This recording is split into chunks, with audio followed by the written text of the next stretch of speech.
ಲಕ್ಷ್ಮಣ, ಅತಿಕಾಯ ಬ್ರಹ್ಮನು ಕೊಟ್ಟ ಕವಚದಿಂದ ಕೂಡಿದ್ದಾನೆ. ಆದ್ದರಿಂದ ಇವನನ್ನು ಬ್ರಹ್ಮಾಸ್ತ್ರದಿಂದಲೇ ಭೇದಿಸಬೇಕು. ನೀನು ಬ್ರಹ್ಮಾಸ್ತ್ರವನ್ನು ಪ್ರಯೋಗಿಸು. ಅದಕ್ಕೆ ಅವನು ತನ್ನ ಬಾಣಗಳಿಂದ ತಡೆಯಲಾರದಷ್ಟು ವೇಗವನ್ನು ನಾನು ಕೊಡುತ್ತೇನೆ.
ಹೋಗಿಬಿಟ್ಟು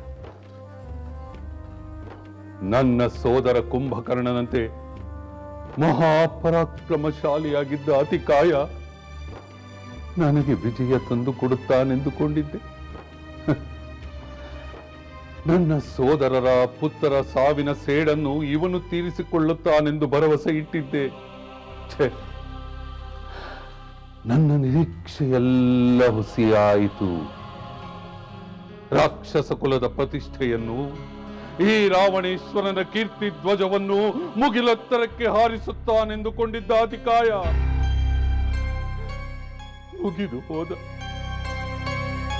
ಮುಗಿದು ಹೋಗುವ ದೀಪದಂತೆ ಪ್ರಜ್ವಲಿಸಿ ಮುಗಿದು ಹೋದ.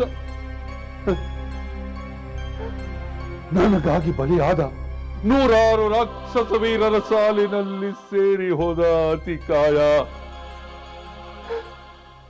ಇನ್ನು ನಾನು ಯಾರನ್ನು ನಂಬಲಿ?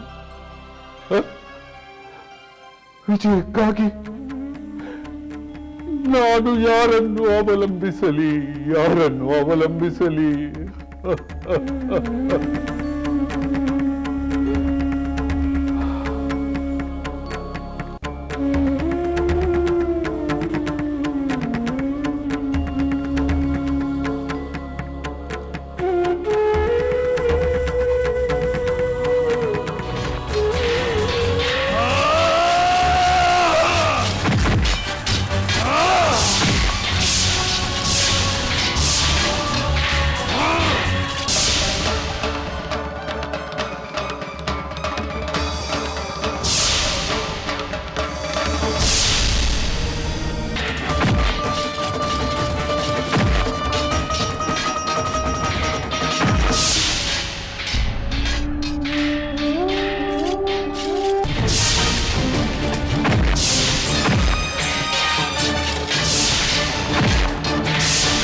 ಅತಿ ಕೋಪಿಷ್ಠನಾದ ಧೂಮ್ರಾಕ್ಷ, ಮಹಾಬಲಶಾಲಿಯಾದ ಅಕಂಪನ, ಪ್ರಹಸ್ತ, ಕುಂಭಕರ್ಣ ಇವರೆಲ್ಲರೂ ಅತಿ ಉತ್ಸಾಹದಿಂದಲೇ ರಣರಂಗಕ್ಕೆ ಹೋದರು. ಶತ್ರುಪಾಳೆಯದಲ್ಲಿ ನಡುಕ ಉಂಟು ಮಾಡಿದರು. ಮತ್ತೆ ಮತ್ತೆ ನನಗೆ ಜಯದ ಆಸೆಯನ್ನು ತೋರಿಸಿದರು. ಆದರೆ ಅವರೆಲ್ಲ ಆ ರಾಮನ ಕಡೆಯ ವಾನರ ವೀರರಿಂದ ಹತರಾಗಿ ಹೋದರು.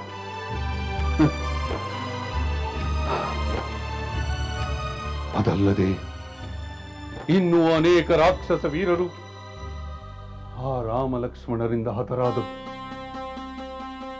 ನನ್ನ ಪುತ್ರ ಇಂದ್ರಜಿತುವಿನ ನಾಗಾಸ್ತ್ರದ ಬಂಧನದಿಂದ ಮುಕ್ತಿಯಾಗಲು ಯಕ್ಷಗಂಧರ್ವ ಕಿನ್ನರ ಕಿಂಪುರುಷಾದಿಗಳಿಗೂ ಸಾಧ್ಯವಿರಲಿಲ್ಲ. ಆದರೆ ಆ ರಾಮ ಲಕ್ಷ್ಮಣರು ಅದರಿಂದಲೂ ನಿರಾಯಾಸವಾಗಿ ಮುಕ್ತಿ ಹೊಂದಿದರು. ಇದು ಹೇಗೆ ಸಾಧ್ಯವಾಯಿತು? ಹೇಗೆ ಸಾಧ್ಯವಾಯಿತು? ಅವರಿಗೇನಾದರೂ ಪ್ರಬಲ ದೇವತೆಗಳ ನೆರವಿದೆಯೇ? ಅಥವಾ ಅವರು ಮಾಯಾವಿದ್ಯೆಯಲ್ಲಿ ನನಗಿಂತ ಬಲಶಾಲಿಗಳೇ? ಅಥವಾ ಅವರ ಶಕ್ತಿ ಸಾಹಸಗಳು ಅಪಾರವಾಗಿದೆಯೇ? ನನ್ನ ಆಜ್ಞೆಯಂತೆ ರಣರಂಗಕ್ಕೆ ಹೋದ ರಾಕ್ಷಸ ವೀರರೆಲ್ಲ ಹಾಗೆಯೇ ಯಮಸದನಕ್ಕೆ ಹೊರಟು ಹೋದರು. ರಾಕ್ಷಸರ ಪರಾಕ್ರಮ ಶೌರ್ಯವೆಂದರೆ ಈಗ ವಾನರ ಸೈನ್ಯದಲ್ಲಿ ಪರಿಹಾಸ್ಯದ ವಿಷಯವಾಗಿದೆ. ಏನು ಮಾಡಲಿ, ಹೀಗೇನು ಮಾಡಲಿ? ಆ ರಾಮ ಲಕ್ಷ್ಮಣ ಸುಗ್ರೀವಾದಿ ವಾನರ ಸೈನ್ಯವನ್ನು ಸಂಹರಿಸಬಲ್ಲ ಒಬ್ಬನೇ ಒಬ್ಬ ವೀರನು ನಮ್ಮಲ್ಲಿಲ್ಲವೇ? ಅಯ್ಯೋ, ನಿಜ, ಆ ರಾಮನು ಬಲಶಾಲಿ ಎಂದು ಒಪ್ಪಿಕೊಳ್ಳಲೇಬೇಕು. ಅವನ ಬಲವನ್ನು ಸರಿಯಾಗಿ ತಿಳಿಯದೆ ನಾನೇ ಮೂರ್ಖನಾದೆ. ಈಗ ರಾಮ ಲಕ್ಷ್ಮಣರು ರಾಕ್ಷಸ ಕುಲವನ್ನೇ ನಿಶ್ಶೇಷ ಮಾಡಲು ಹೊರಟಿರುವಂತಿದೆ. ಅವರ ದಾಳಿಗೆ ಇಡೀ ಲಂಕಾ ನಗರವೇ ತಳ್ಳನಗೊಂಡಿದೆ. ಏನು ಮಾಡಲಿ, ಈಗೇನು ಮಾಡಲಿ, ಈಗೇನು ಮಾಡಲಿ?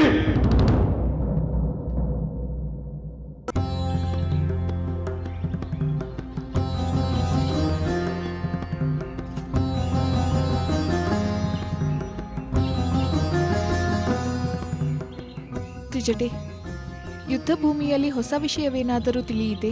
ತಿಳಿಯಿತು ಸೀತೆ, ಅದನ್ನು ನಿನಗೆ ತಿಳಿಸಬೇಕೆಂದೇ ಬಂದೆ. ಇಂದ್ರಜಿತುವನ್ನು ಹೊರತುಪಡಿಸಿ ರಾವಣನ ಉಳಿದ ಪುತ್ರರು ಹೋರಾಡುತ್ತಿದ್ದಾರೆ ಎಂದು ನೀನೇ ತಿಳಿಸಿದ್ದೆ.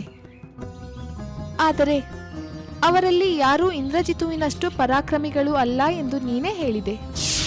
ಹೌದು ಸೀತೆ, ಅದು ಸತ್ಯ. ತ್ರಿಶಿರಸ, ನರಾಂತಕ, ದೇವಾಂತಕ ಆರಂಭದಲ್ಲಿ ಅಬ್ಬರಿಸಿದರು. ಯುದ್ಧವನ್ನು ತಾವೇ ಮುಗಿಸುವವರಂತೆ ವಿಜೃಂಭಿಸಿದರು. ವಾನರ ಸೈನ್ಯವೆಲ್ಲ ತಲ್ಲಣಿಸುವಂತೆ ಮಾಡಿದರು.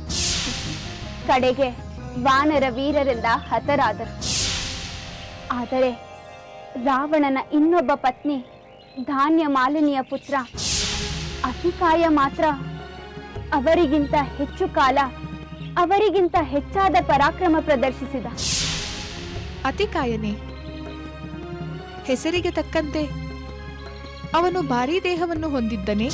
ಹೌದು ಸೀತೆ, ಕುಂಭಕರ್ಣನಂತೆ ಅವನು ಭಾರಿ ಗಾತ್ರದಿಂದ ವಾನರ ಸೈನ್ಯದಲ್ಲಿ ಭಯ ಹುಟ್ಟಿಸಿದ.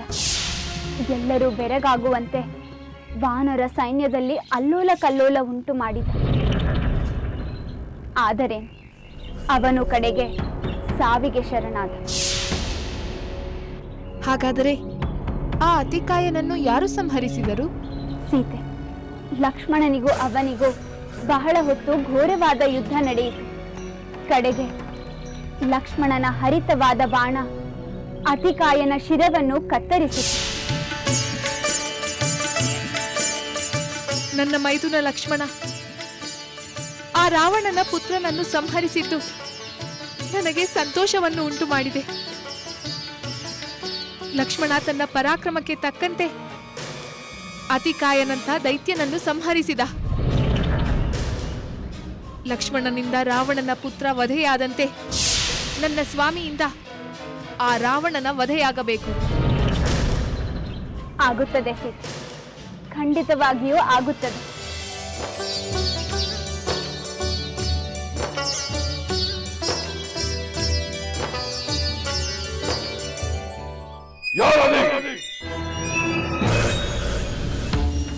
ಭಟರೇ, ನೀವು ಲಂಕೆಯನ್ನು ಜಾಗರೂಕತೆಯಿಂದ ರಕ್ಷಿಸಬೇಕು. ಅಪ್ಪಣೆ ಪ್ರಭು. ಹಾಗೆಯೇ ಆ ಅಶೋಕವನವನ್ನು ಅತಿ ಹೆಚ್ಚು ಎಚ್ಚರಿಕೆಯಿಂದ ರಕ್ಷಿಸಬೇಕು. ಅಲ್ಲಿ ಯಾರೂ ಪ್ರವೇಶಿಸಕೂಡದು. ಯಾರಾದರೂ ಪ್ರವೇಶಿಸಿದರೆ ಅವರು ಏಕೆ ಅಲ್ಲಿಗೆ ಬಂದರು ಎನ್ನುವ ವಿಷಯವನ್ನು ನನಗೆ ತಿಳಿಸಬೇಕು. ಖಂಡಿತ ತಿಳಿಸುತ್ತೇವೆ ಪ್ರಭು. ಹಾಗೆಯೇ ಸೈನಿಕರ ಶಿಬಿರವನ್ನು ಹಗಲು ರಾತ್ರಿ ನಿರಂತರವಾಗಿ ಕಾವಲು ಕಾಯುವಂತೆ ನಿಮ್ಮ ಸಹವರ್ತಿಗಳಿಗೆ ಕಟ್ಟುನಿಟ್ಟಾಗಿ ತಿಳಿಸಿ. ಖಂಡಿತ ತಿಳಿಸುತ್ತೇವೆ ಪ್ರಭು. ವಾನರ ಸೈನ್ಯವನ್ನು ಉಪೇಕ್ಷಿಸಬಾರದು. ಅವರ ಚಲನವಲನಗಳ ಮೇಲೆ ಗಮನವಿರಲಿ. ಆ ವಾನರರೇನಾದರೂ ಮುಖ್ಯ ದ್ವಾರದ ಬಳಿ ಬಂದು ನಗರ ಪ್ರವೇಶ ಮಾಡುವ ಸೂಚನೆ ಕಂಡು ಬಂದರೆ ಕೂಡಲೇ ಅವರನ್ನು ತಡೆಯಬೇಕು ಮತ್ತು ಆ ವಿಷಯವನ್ನು ನನಗೂ ತಿಳಿಸಬೇಕು. ಹಾಗೇ ಆಗಲಿ ಪ್ರಭು. ಹೊರಡಿ. ನನ್ನ ಆದೇಶವನ್ನು ನಿಮ್ಮ ನಾಯಕರುಗಳಿಗೆ ತಿಳಿಸಿ ಕೂಡಲೇ ಕಾರ್ಯೋನ್ಮುಖರಾಗುವಂತೆ ಹೇಳಿ. ಅಪ್ಪಣೆ ಪ್ರಭು.